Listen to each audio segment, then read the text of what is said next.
Dangerous Assignment. Transcribed starring Brian Donlevy as Steve Mitchell.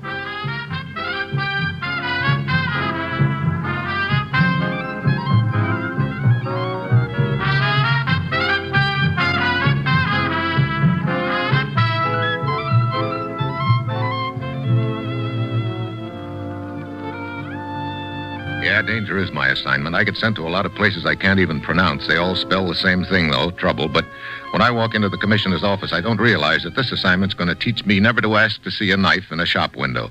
You may get it in the back.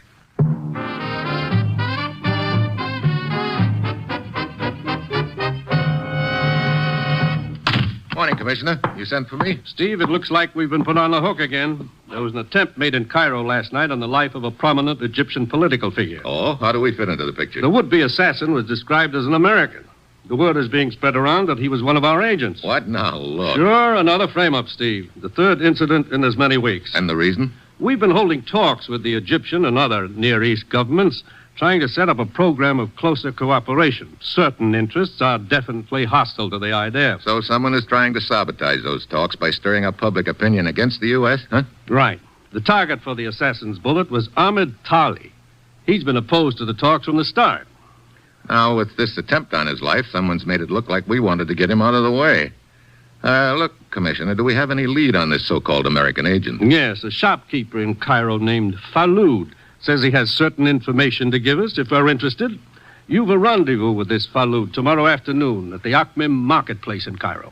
How will he know me? Do I wear a geranium behind my left ear? You are to go to the bazaar of the Four Brothers. There will be a long curved dagger with a jade handle in the window. You will ask to see it.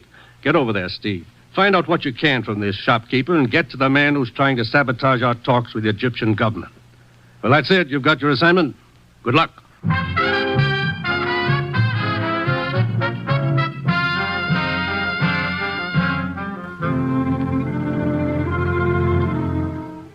The National Broadcasting Company is presenting Dangerous Assignment, starring Brian Donlevy in the role of Steve Mitchell, colorful two-fisted government agent. At all those places of the world where danger and intrigue walk hand in hand, there you will find Steve Mitchell on another dangerous assignment. Sure, I've got my assignment. Get over to Cairo and have a chat with a shopkeeper known as Falud and see what information he can give us that'll help us nail a gent who's been busy stirring up anti-U.S. sentiment in Egypt and the Near East. It's late Friday afternoon when my plane lands. I check in at a hotel and then hurry over to the Acme marketplace. I finally spot the bazaar of the Four Brothers and stroll inside. May I assist you, attendee? Yeah.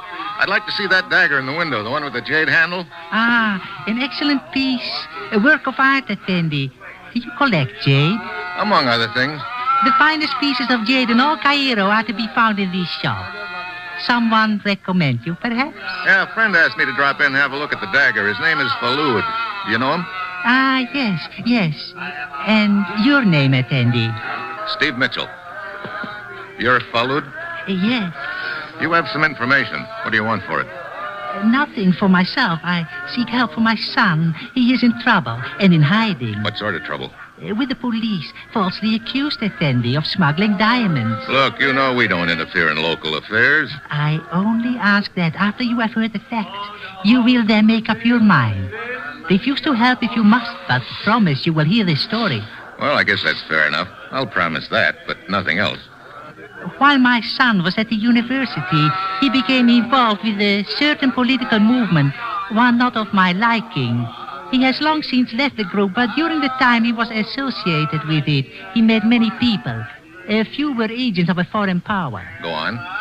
One of them was a man named Hanford, American-born. He the one who tried to kill this diplomat Ahmed the night before last?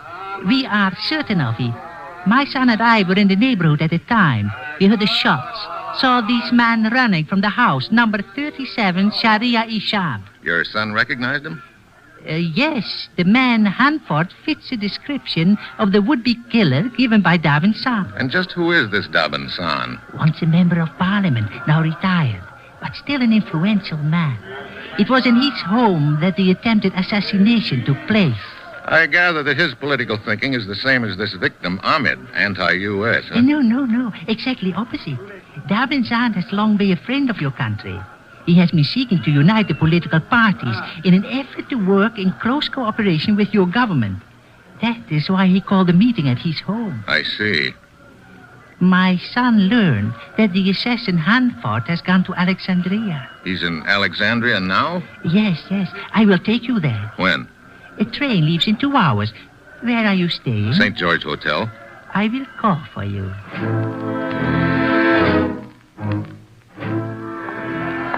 I saunter out of the bazaar and move on through the marketplace as long as I have some time on my hands. I figure it won't do any harm to have a chat with this Dobbin San. I grab a cab, and 10 minutes later I arrive at 37 Sharia Ishab. I show my credentials, and the servant ushers me into the private study where I cool my heels for another 10 minutes or so. Then Dobbin San shows up. So sorry to keep you waiting, Mr. Mitchell. 1,000 pardons. No harm done, Mr. San. Do sit down, please. I was in conference with Dr. Marubian. He had many instructions regarding the patient. You mean Ahmed Tali is here in your house? Yes, you did not know? Though his condition is not grave, the doctor thought it would be wise if he remained here. An unfortunate affair, the incident of the other night. Yeah. Most unfortunate. You mind telling me about it? I had invited some friends for the evening. Including Ahmed Tali? Still a friend, Mr. Mitchell. Although we do not see eye to eye politically, I thought perhaps if we could all get together and talk, an understanding might be reached. Go on. It was around midnight. We were all assembled in the study here. The front doorbell rang. The servants had gone to bed, and so I answered it. What did the caller look like? Tall and slender. His manner of speech was American. He said he had an important message for Ahmed Tali. Asked if I would call him. And you did, huh? I left the two in the hall and went back to the others. A moment later, we heard a shot and rushed out. We found the front door open, Ahmed lying on the steps. There's a rumor going around that the caller was an American agent. Yes, I have heard that, but he showed no credentials, nor gave his name. I see. All right, Mr. San. Thanks a lot. I go on to my hotel and wait for my contact Falud from the bazaar to show. He doesn't. It's a quarter of an hour before train time now, and I decided to do something about it. I hustle back to the Akhmim marketplace. It's quiet now, dark, deserted. The bazaar is closed. I lean in, peer through the glass door, and suddenly it opens. Quickly, Effendi, inside. Hey, we were supposed to meet at my hotel. I know, but I was followed. 2 men. I lost them not far from your hotel. Wait. There they are, Effendi. Coming this way, the 2 men.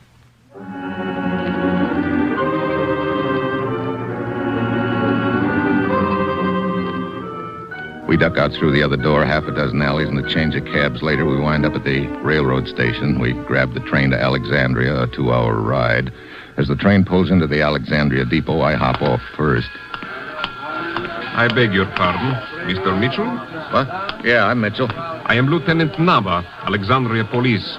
My credentials. Oh, okay, Lieutenant. What's on your mind? I shall have to ask you to accompany me to headquarters for questioning. Wait a minute. What's this all about? You called on Daban's son at his home in Cairo this afternoon, did you not? Yeah, sure. So? Some documents were stolen from his study. Documents belonging to Ahmed Tali, victim of a recent assassination attempt. We have received information that you have these documents in your possession. What? That's crazy. Is it, Mitchell? Then why did you run from the police in Cairo less than 2 hours ago? The police? Oh, look, I can explain that. I thought they were... Hey, wait a minute. Falud, over here. That old man, a friend of yours, Mr. Mitchell? Yeah, we came up on the train. He can explain about those 2 men we ran from. So, you there, come here. Yes? What is it? Tell me, old man, do you know this American? No. I never saw this man before in my life.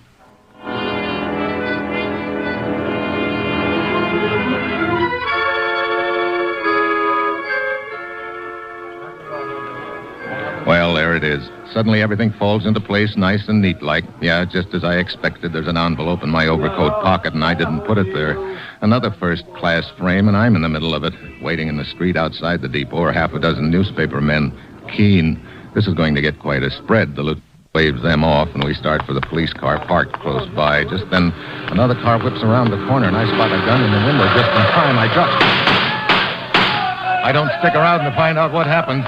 I sprint down a side street, make a few fast turns, and wind up in somebody's cellar. I sweat out the next 10 minutes, and then ease out onto the street again. I recognize one of the reporters who was waiting outside the depot. He steps into a parked car. I'm right behind him. You? Yeah, me. Slide over, Buster. I'll drive. What do you want? The lieutenant. I saw him fall. He hurt bad? Yes, badly wounded. Thanks to your friends. My friends? Oh, yeah. Sure. We won't get far, Mitchell. The neighborhood is surrounded. Sure. Look up ahead. A barricade across the street. So we go through it. What? What? My new car. I'll pay for the bullet holes. I imagine there'll be a few, so you'd better get down, Buster. My beautiful new car. You can't do this. Want to bet? Down, Buster. Down.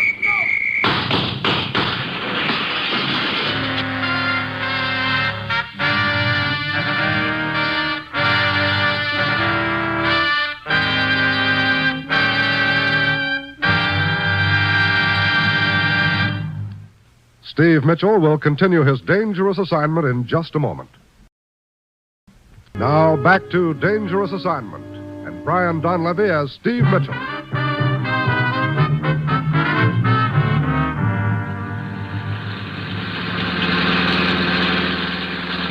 Aye, my poor car. Relax, Yavid.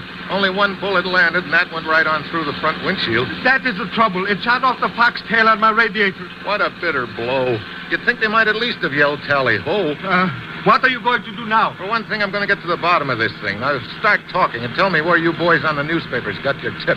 Well, the story I heard was that Ahmed, the wounded man at Daban San's place, wished to look over some of his papers. Daban went to his study to get them. They were gone. So? So, Ahmed demanded to know if there had been any recent visitors.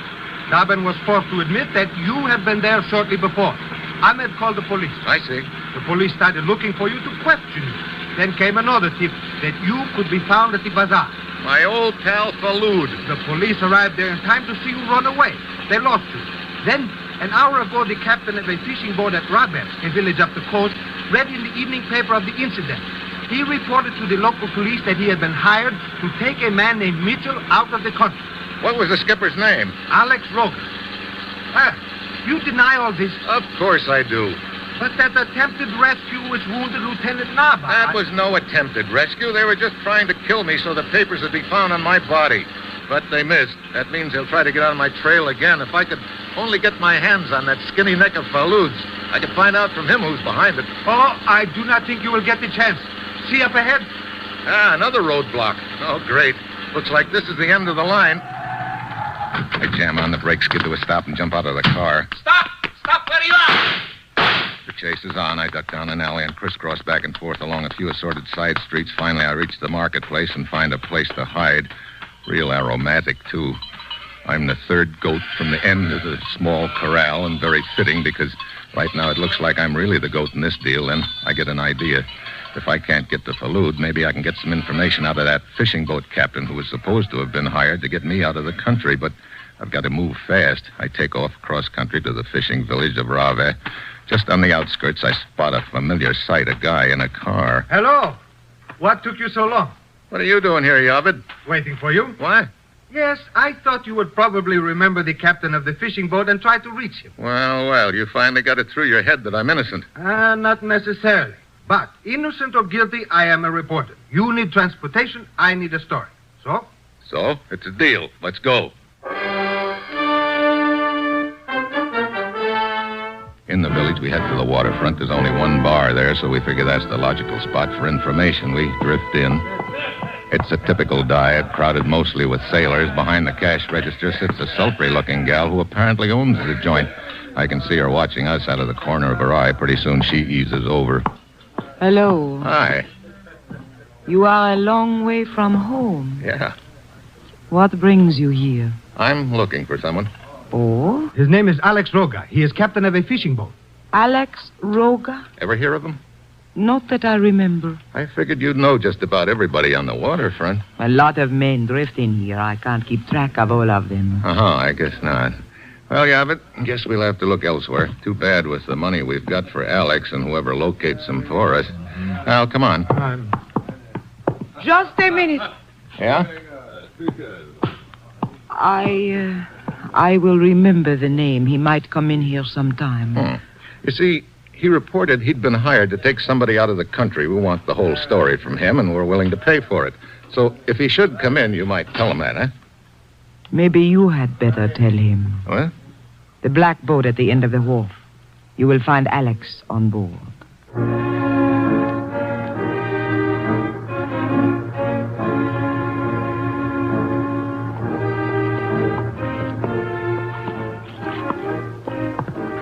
Here's the boat. No sign of him. Could be below decks. Keep it quiet. This hatch must lead down to the cabin. Yeah, come on.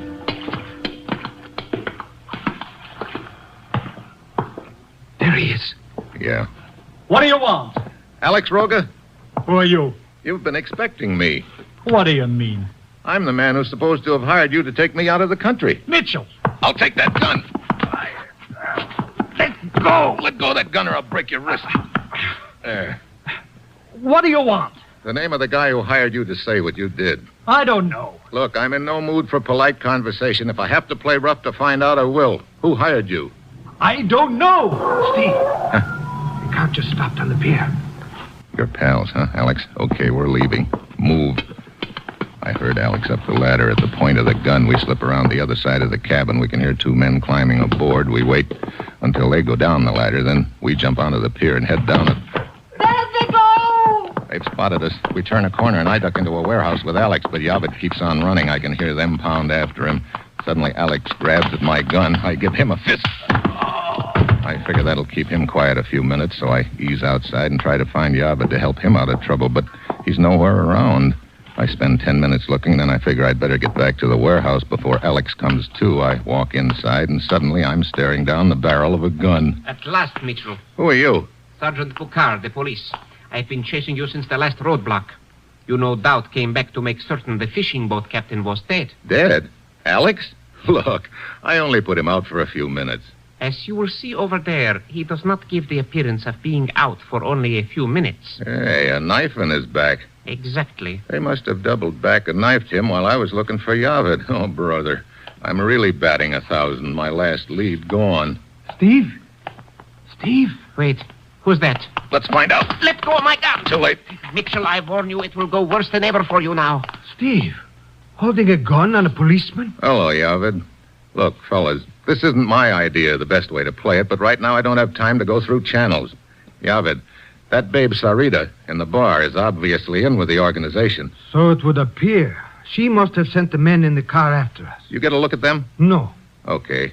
I want you to go back to the bar and tell her your American friend's in a hole. You? Me. You are quite right. Tell her I need a boat to get out of here and that I can't find Alex.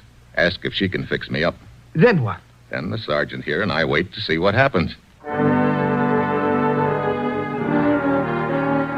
Half an hour later, I hear steps coming along the pier. I peek out. It's Yavid, followed by two guys. One of them's my old pal, Falud. I can't make out the other. I turn to Bukhar and hand him his gun. You give me my gun? Yeah, it's all yours. You can put the handcuffs on me now, or you can duck back there in the shadows and get an earful. Very well. I will be over here by this crate. But I warn you, if this is another trick, I will... Yeah, I know. You'll miss me around here. Inside! There he is! Hello, Falud. Don't move, Mitchell. Well, our old friend Dobbin's son. Mitchell, the girl at the bar took me to her back room and turned me over to these two. So you're the one behind this whole deal, Dobbin's son. Quite so. Pretty neat cover. You pose as a friend of my government. You schedule talks at your house to try and convert Ahmed, who's opposed to us. You rig an attempt on his life, so we'll be blamed for it, and then you get Falud to lure me over here so he can hang this frame on me. And now to finish it off perfectly, I can deliver you to the authorities. Sorry, but I think it's going to be the other way around, Dobbin-san. A bluffer to the last, eh, Mitchell? Dobbin, watch out! What? Over there near the crate, a policeman. Dobbin's shot goes wild. Falud dives for the cop and collects a slug. Dobbin whirls and heads for the door, but I latch on with a flying tackle. His head hits the concrete and he's out cold. Are you all right, Mitchell? Yeah. You hear enough, Sergeant Bukhar? Quite enough. And I've got my headline, Steve. Good. But the next time anybody tells me they've got red-hot information for me, Yes? they can stuff it in an envelope and mail it to me.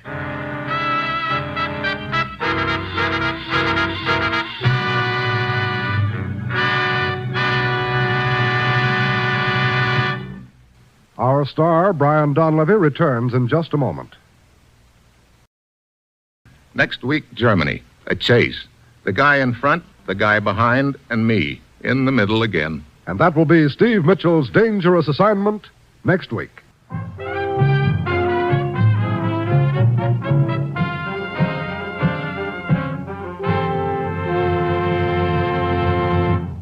Included in tonight's cast were Robert Boone, Paul Duboff, Byron Kane, Jan Arvan, and Betty Lou Gerson. This is John Storm speaking.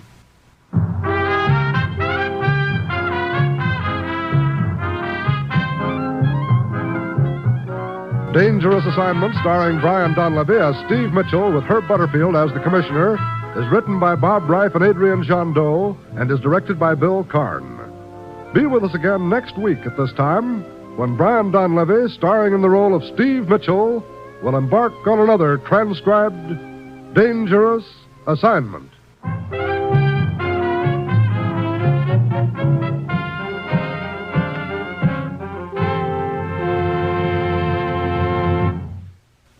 On NBC.